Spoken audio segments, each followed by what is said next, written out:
Hello বন্ধুরা, তো আমি আজকে আবার অন্যদিনের মতো নতুন একটা রেসিপি নিয়ে এসেছি। আজকে রেসিপি হচ্ছে রংবাহারি চুষি পিঠা। তো অনেকে অনেক রকম তো পিঠা খেয়েছো, তো রংবাহারি চুষি পিঠাটা খেয়েছো কিনা বলতে পারবো না। তো আমি কিভাবে এই রংবাহারি চুষি পিঠাটা বানাই, তোমরা শেষ পর্যন্ত ভিডিওটি স্কিপ না করে পাশে থেকে দেখার জন্য অনুরোধ রইল। তো চলো শুরু করি।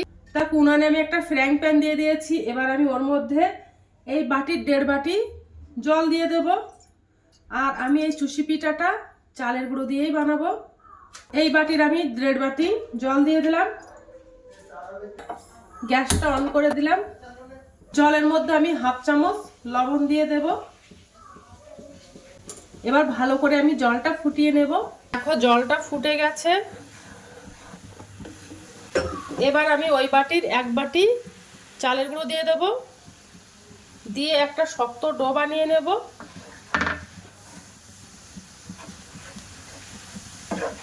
আস্তে আস্তে চালের গুঁড়োটা ভালো করে রান্না করে নেব। রান্না করে তারপরে একটা আমি শক্ত ডো বানিয়ে নেব।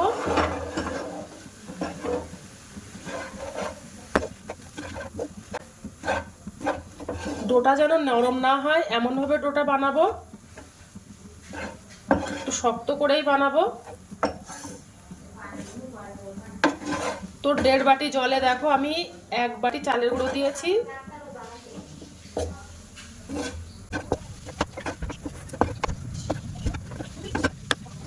তো দেখো শক্ত করে আমি একটা ডো বানিয়ে নিয়েছি। এবার আমি গ্যাসটা অফ করে দেব। তো আমি আটাগুলো একটা প্লেটে ঢেলে নেব। আমি একটা মসৃণ ভাবে ডো বানিয়ে নেব।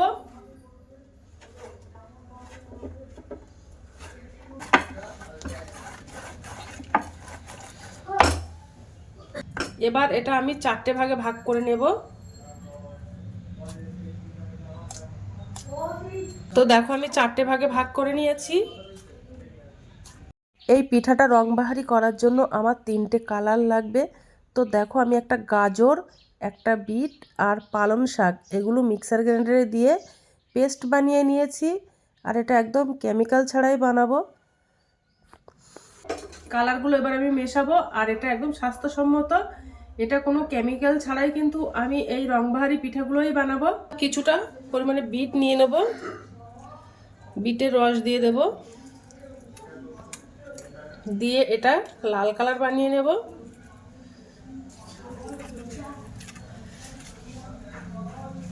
তো এতটা কালার আমার লাগবে না, একটু বেশি করে বানিয়ে নিয়েছি।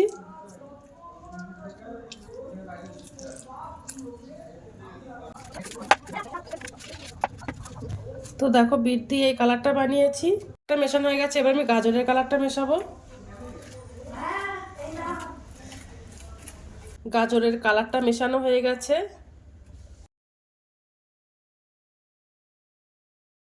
দেখো কালারগুলো সব মেশানো হয়ে গেছে। কালারগুলো দেখতে কত সুন্দর লাগছে।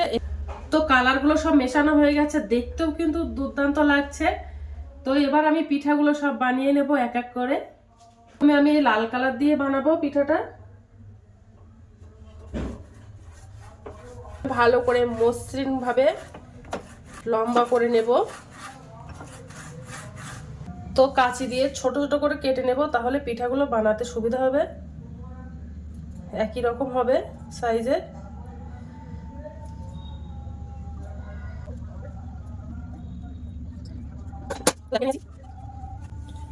এবারে একটা একটা করে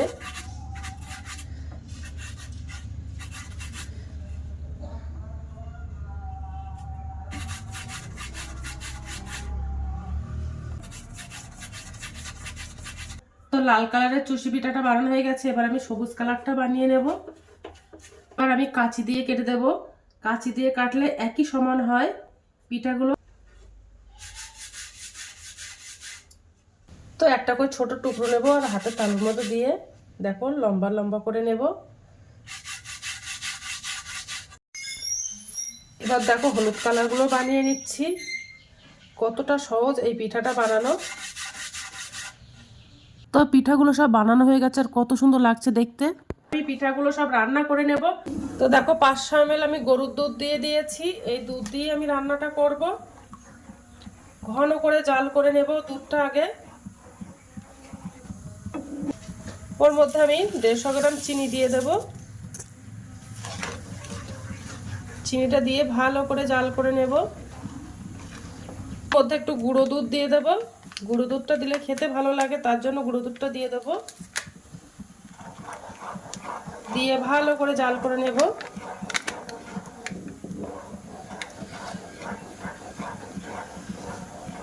ওর মধ্যে একটু লবণ দিয়ে দেব, চামচ নারকেল কোড়া দিয়ে দেব।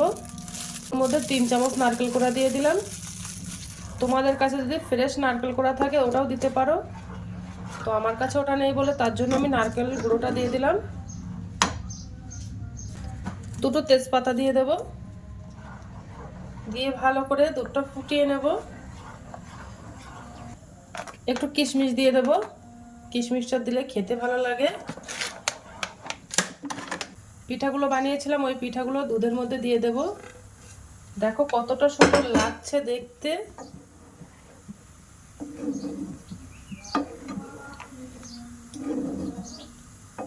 দিয়ে ভালো করে জাল করে ফুটিয়ে নেব। দেখো কত সুন্দর লাগছে। আস্তে আস্তে জাল করে নেব।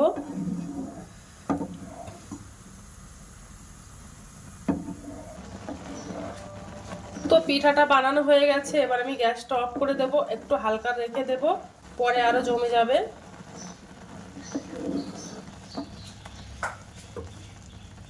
গ্যাসটা অফ করে দিলাম। এবার একটা প্লেটে তুলে দেখাবো যে কতটা সুন্দর হয়েছে পিঠাটা। দেখো কতটা সুন্দর। এই পিঠাটা দেখতে যেমন সুন্দর, খেতেও কিন্তু অসাধারণ।